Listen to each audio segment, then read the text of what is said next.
Baik, bagaimana kita nak mengupas peranan yang dimainkan ahli politik dan pemimpin dalam menjadi contoh kepada perpaduan di Malaysia melihat kepada titah baginda ini? Bersama saya di talian Google Meet adalah Dr. Mazlan Ali, penganalisis politik Universiti Teknologi Mara UTM. Selamat pagi, Doktor. Ya, selamat pagi Gigi. Terima kasih kerana sudi bersama kami di Buletin Awani. Pandangan doktor mengenai titah Al-Sultan Abdullah Riayatuddin Al-Mustafa Billah Shah yang mengingatkan rakyat agar tidak jadikan isu agama sebagai polemik dan perbalahan politik. Bagaimana di sini kita nak melihat peranan pemimpin politik dalam mempromosikan sikap hormat menghormati antara kaum, agama, malah gender di Malaysia? Ya, Raja adalah satu institusi yang luhur dan Raja adalah payung kepada rakyat di negara Malaysia ini. Maka titah daripada Raja adalah sesuatu yang perlu dipandang serius terutamanya oleh ahli-ahli politik. Kerana Raja menaungi seluruh rakyat tanpa mengira keturunan, fahaman politik yang berbeza dan seumpamanya. Maka nasihat daripada Sri Paduka Baginda yang di-Pertuan Agong itu adalah sesuatu yang perlu dipandang serius terutama oleh ahli politik kerana kestabilan dan juga kesejahteraan negara sangat bergantung kepada antaranya adalah isu-isu yang berkait dengan agama yang boleh mencetuskan keresahan, salah fahaman dan juga akhirnya boleh mengheret negara kita kepada ketidakstabilan. Dan satu perkara lagi adalah raja-raja dan juga Sri Paduka Baginda yang di-Pertuan Agong adalah ketua agama Islam. Di negeri masing-masing raja-raja adalah ketua agama, sementara Sri Paduka Baginda selain di negeri Baginda sendiri juga adalah ketua agama bagi Sabah, Sarawak, Melaka dan juga Pulau Pinang.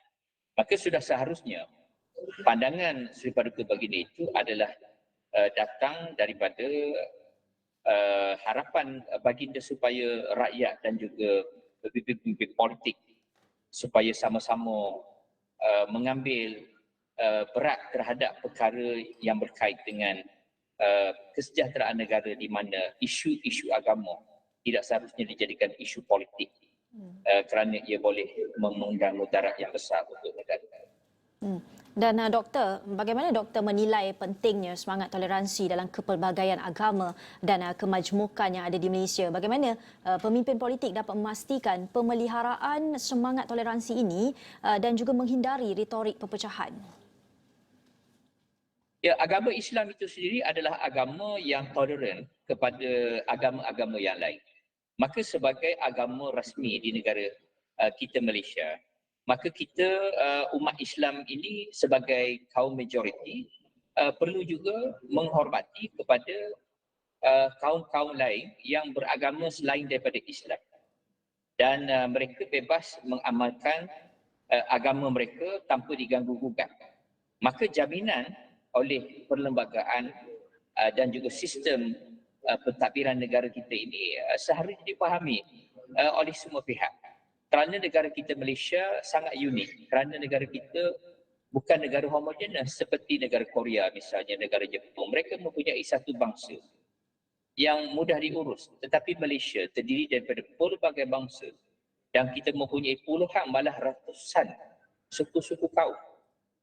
Termasuklah suku kaum pribumi di Semenanjung, Sabah dan Sarawak yang sudah pasti mereka adalah berbeza dari sudut kepercayaan mereka, budaya mereka, pemikiran mereka yang berkait dengan kepercayaan. Maka sudah pasti perkara ini perlu dipelihara, toleransi perlu dikekalkan kerana walaupun isu-isu agama ini menjadi sangat kondusif dalam kempen-kempen pilihan raya, mudah untuk dapat sokongan dengan menggunakan isu agama, tetapi kesan buruknya ia boleh mencetuskan ketidakharmonian, salah faham dan seumpamanya yang lebih banyak mengundang mudarat kepada negara kita. Jika tidak stabil negara ini, sudah pasti pelabur-pelabur tidak akan datang melabur dan pada masa yang sama rakyat akan saling curiga mencurigai antara sama lain. Maka kehidupan tidak lagi harmoni. Dan juga doktor, bagaimana doktor melihat hubungan antara pempraktik demokrasi dan juga kestabilan serta keharmonian negara? Bagaimana pemimpin politik dapat membangunkan dan memperkuatkan foundation demokrasi sebagai asas kestabilan dan keharmonian negara? Ya, negara kita demokrasi, maka demokrasi seharusnya digunakan sebaik mungkin. Tetapi demokrasi tidak membenarkan, tidak semestinya ahli-ahli politik boleh menggunakan apa sahaja peluang untuk mendapatkan sokongan. Ada keterbatasan bagi negara kita ini, misalnya isu-isu berkait dengan agama dan juga perkauman. Sekiranya digunakan isu-isu ini di dalam politik untuk meraih populariti dan juga sokongan, maka ia sebenarnya ada perkara yang boleh mengundang uh, kepada ketidakharmonian dan ketidakstabilan kepada negara kita. Ahli politik boleh berpolitik, boleh menggunakan ruang demokrasi tetapi dengan saluran yang betul. Buktikan kepada rakyat bahawa mereka mampu untuk menawarkan sesuatu yang baik kepada rakyat, iaitu dengan memperkenalkan, cuba memperkenalkan apakah program, apakah polisi, apakah sistem penyampaian yang bakal mereka buat untuk memajukan negara ini dan memberi kehidupan yang baik kepada rakyat. Tidak salah itu. Tetapi menggunakan isu-isu yang sensitif berkait dengan agama dan perkauman, sebenarnya kita telah menggelapkan masa depan kita sendiri dan akhirnya yang menderita adalah rakyat dan diri kita sendiri.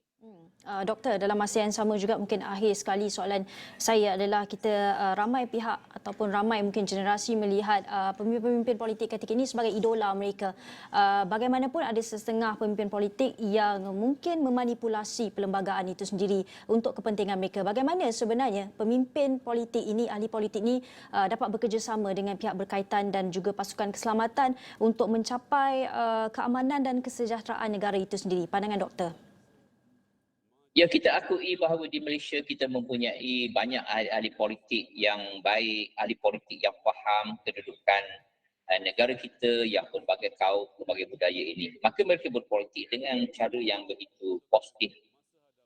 Mereka bawa visi yang baik. Tetapi pada masa yang sama ada juga segelintir ahli-ahli politik yang cuba bersaing untuk mempopularkan dirinya, untuk mendapatkan undi dengan menggunakan isu-isu perkauman dan agama ini. Tujuannya adalah untuk meraih populariti pada masa yang singkat. Jadi ini sebenarnya tidak baik dan politik yang matang adalah politik di mana mereka berpolitik tetapi pada masa yang sama mereka juga menimbang kestabilan masa depan negara, ya, kehidupan rakyat. Maka saya mengharapkan kepada ahli-ahli politik ini sama ada daripada kerajaan ataupun pembangkang. Mereka berganding bahu. Kerajaan pastikan mereka menjalankan tugas melahirkan polisi-polisi yang baik untuk rakyat, program-program yang baik. Pada masa yang sama pembangkang memainkan peranannya di parlimen untuk semak dan imbang. Dan pada masa yang sama dalam isu-isu berkait dengan kaum dan agama ini, kita perlu bersatu padu dan tak kira sesiapa sahaja di Malaysia, ahli politik daripada parti-parti yang berbeza-beza ini, mereka perlu bersama-sama dan bekerjasama dengan pihak berkuasa yang menguatkuasakan undang-undang dengan mewujudkan kedamaian dan kesepahaman yang baik di kalangan rakyat Malaysia. Baik, terima kasih kita ucapkan kepada Dr. Mazlan Ali. Itu tadi penganalisis politik Universiti Teknologi Mara UTM dalam mengulas sedikit titah yang di-Pertuan Agong menyarankan agar peranan ahli politik itu dapat dimainkan bagi melihat kepada perpaduan di Malaysia.